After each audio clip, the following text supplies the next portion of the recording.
Class 7 से लेकर के क्लास 10th तक के जो छात्र अपने घर पर बैठे ही अपने कक्षा की पढ़ाई करना चाहते हैं, उसका फेयर करना चाहते हैं, उसका नोट्स बनाना चाहते हैं और अपनी परीक्षा की तैयारी करना चाहते हैं, वे छात्र मेरे वीडियो को अवश्य ही देखें। मेरे प्रिय छात्रों, यह संस्कृत व्याकरण का भाग 9 है। मैं उम्मीद करता हूँ कि आप भाग 9 देखने से पहले भाग 1 से लेकर भाग 8 तक अवश्य ही देख चुके होंगे। इस भाग में हम आपको शब्द रूप पढ़ाते हैं और शब्द रूप का कारक के साथ क्या संबंध है, यह संबंध हम आपको बताएंगे। यह पूरा वीडियो देखने के बाद आप इस लायक हो जाएंगे कि संस्कृत के जो शब्द हैं उन शब्दों का हिंदी कैसे हम लोग प्राप्त करते हैं और हिंदी से संस्कृत के शब्द कैसे बनाते हैं, यह शब्द आप लोग सीख पाएंगे। इसके बाद वाला वीडियो शब्द रूप पर स्पेशल दिया जाएगा, किंतु अभी फ़िलहाल जो बता रहे हैं इसको ध्यान से समझिए, जिससे संस्कृत आपके लिए आसान होने लगेगा। सबसे पहले हम लोग शब्द रूप को याद करते हैं। यह है राम शब्द रूप। इसको हम लोग पढ़ेंगे रामः रामौ रामः, रामम रामौ रामान, रामेन रामाभ्याम रामैः, रामाय रामाभ्याम रामेभ्यः, रामात् रामाभ्याम रामेभ्यः, रामस्य रामयोः रामानां, रामे रामयोः रामेषु, हे रामः हे रामौ हे रामः हे रामः। इसको हम लोग जल्दी जल्दी याद करेंगे। रामः रामौ रामः, रामम रामौ रामान, रामेन रामाभ्याम रामैः, रामाय रामाभ्याम रामेभ्यः, रामात् रामाभ्याम रामेभ्यः, रामस्य रामयोः रामानां, रामे रामयोः रामेषु, हे रामः हे रामौ हे रामः। अब हम लोग शब्द रूप का अध्ययन करते हैं। ये तो हम लोग रट रहे थे, अब अध्ययन करते हैं। देखिए यह है प्रथमा, प्र लिखा है। शब्द रूप को भी लिखने के लिए हम लोग नीचे एक वचन, द्विवचन, बहुवचन लिखते हैं। इसके शुरू में देखिए प्रथमा, प्र शोना इसका मतलब प्रथमा, द्वि शून्य इसका मतलब द्वितीय, त्रि शून्य में तृतीया, च शून्य में चतुर्थी, पंच शून्य मने पंचमी, श शून्य मने षष्ठी, स शून्य मने सप्तमी, संबोधन। ये आया कहाँ से, इसके बारे में आपको बताते हैं। अब हम लोग कारक में आते हैं। देखिए कारक में जो हम लोग पढ़ते हैं ना, कर्ता ने, कर्म को, करण से, संप्रदान को, के लिए, अपदान से, अलग, संबंध, काके की, राररी, अधिकरण में, पेपर, संबोधन, है अजियरे, यह सब हम लोग पढ़ते हैं। तो इसमें आप देखे होंगे कि इसके बगल में लिखा होता है प्रथमा। तो इसका मतलब कर्ता को प्रथमा कहा जाता है, कर्म को द्वितीय कहा जाता है, करण को तृतीय कहा जाता है, संप्रदान को चतुर्थी कहा जाता है, आपादान को पंचमी कहा जाता है और संबंध को षष्ठी कहा जाता है, अधिकरण को सप्तमी कहा जाता है और संबोधन को संभो कहा जाता है। तो यहाँ शब्द रूप में हम लोग लिखते हैं प्र। प्र लिखने का मतलब हुआ यह है कर्ता। प्र लिखने का मतलब क्या हुआ जी, यह कर्ता है। प्र मीन्स प्रथमा, कर्ता हुआ। द्वि मीन्स द्वितीय, यह कर्म हुआ। त्रि मीन्स तृतीय, यह करण हुआ। च मीन्स चतुर्थी, यह संप्रदान हुआ। पंच मीन्स पंचमी, यह आपादान हुआ। ष मीन्स षष्ठी, यह संबंध हुआ। स मीन्स सप्तमी, यह अधिकरण हुआ। संबो लिखा हुआ है, इसका मतलब यह संबोधन हुआ। अब उस कारक का संबंध, कारक का जुड़ाव इस शब्द रूप से है। इस बात को, इस जुड़ाव को, इस तालमेल को यदि आप समझ जाते हैं तो संस्कृत के शब्दों का अर्थ समझना आपके लिए आसान हो जाएगा। जैसे प्र मीन्स होता है कर्ता। कर्ता का चिन्ह क्या होता है हिंदी में, ने होता है, यह जीरो होता है। तो रामः का मतलब हुआ राम ने। रामः का मतलब क्या हुआ, राम ने। रामों का मतलब हुआ दो रामों ने। और रामः का मतलब हुआ बहुत सारे रामों ने। तो प्रथमा का जो चिन्ह है वह दुगु है, ने और शून्य। तो ने से हम लोग अर्थ बता दिए। अब शून्य से यदि अर्थ पकड़ेंगे तो जगह रामः का होगा राम, रामः का हिंदी होगा राम। रामों का होगा दो राम, रामः का होगा अनेक राम। इसका मतलब हुआ कि कर्ता का दुगो चिन्ह है, ने और शून्य। इसलिए कर्ता के प्रत्येक शब्द के दो अर्थ होंगे। अब आइए द्वितीय। जैसे द्वितीय में, द्वितीय का मतलब होता है कर्म। कर्म का दुगो चिन्ह है, को और शून्य, को और शून्य।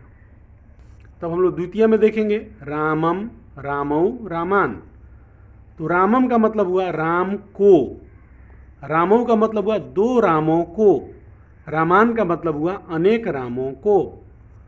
तो रामम यदि हम लोग द्वितीय कर्म का चिन्ह है दूगो को और शून्य, तो को लेते हैं तो यह अर्थ होता है। यदि हम लोग शून्य लेंगे, शून्य की दृष्टि से देखते हैं, तो इसका अर्थ होगा रामम मने होगा राम, रामो मने होगा दो राम, और रामान मने होगा अनेक राम। तो इस तरह से हम लोग द्वितीय समझ जाते हैं। तृतीया के चिन्ह को देखते हैं। तृतीया जो कारक है वह है करण कारक। इसका चिन्ह होता है से के द्वारा। चिन्ह का मतलब पहचान। हम लोग से और के द्वारा दो पहचान के द्वारा हम लोग इसको पहचान पाते हैं। इसके आधार पर तृतीया में देखिए, तृतीया मीन्स करण, इसका दो पहचान है से और के द्वारा। से लेते हैं तो रामेन मने होगा राम से, रामाभ्याम मने होगा दो रामों से, और रामई ही मने होगा अनेक रामों से। यदि के द्वारा लेते हैं तो होगा रामेन मने राम के द्वारा, रामाभ्याम मने दो रामों के द्वारा, और रामई ही मने अनेक रामों के द्वारा।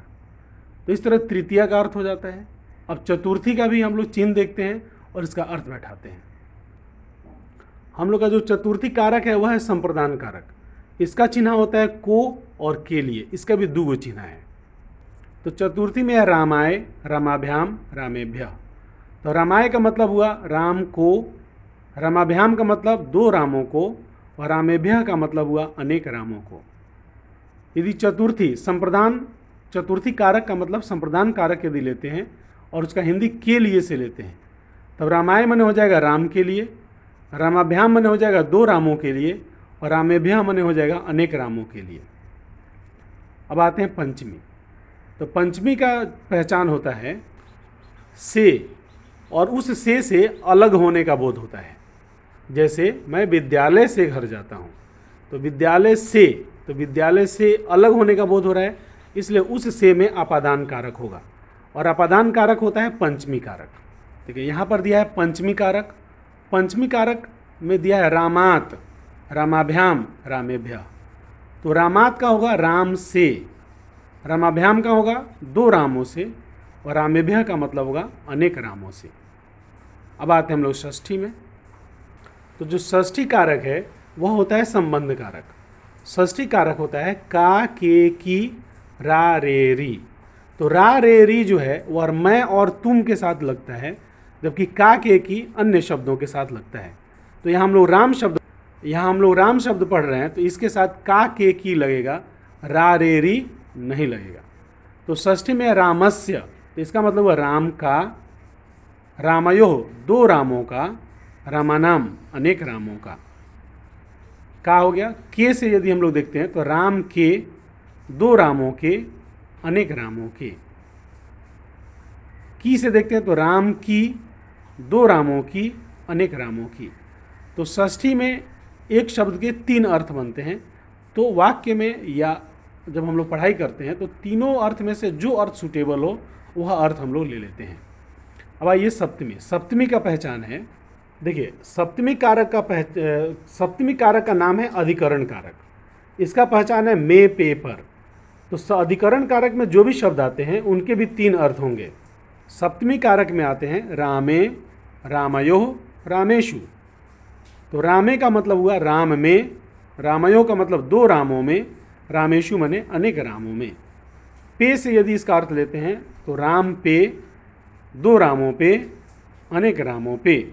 पर से अर्थ लेते हैं तो राम पर, दो रामों पर, अनेक रामों पर। अब उसी तरह संबोधन में हम लोग आते हैं। तो संबोधन कारक में देखिए, कारक का पहचान होता है हे, अजी, अरे। इसका भी तीन गो पहचान है। संबोधन कारक का कौ गो पहचान है जी? तीन गो पहचान है, हे, अजी और अरे। तो इसके भी प्रत्येक शब्द के तीन अर्थ होंगे। तो यदि हे से हम लोग लेते हैं तो जैसे संबोधन होगा हे राम, इसका मतलब हुआ हे राम, हे रामऊ, हे दो राम, हे रामा, हे अनेक राम। अजी से लेते हैं तो अजी राम, अजी दो राम, अजी अनेक राम। अरे से लेते हैं तो अरे राम, अरे दो राम, अरे अनेक राम। तो इस तरह किसी भी शब्द रूप का संबंध यदि हम लोग कारक से बैठाते हैं तो हम लोग उसकी हिंदी को आसानी से समझ पाते हैं और समझने में हमें कठिनाई नहीं होती है। और जो हिंदी होता है उसमें कारक का पहचान करके हम लोग यह पहचान पाते हैं कि वह कारक, वह शब्द जो है उसका संस्कृत क्या होगा। इस प्रकार हम लोगों ने राम शब्द का तालमेल कारक के साथ देखा। अब आगे की वीडियो में हम लोग और ज़्यादा पढ़ाई करेंगे।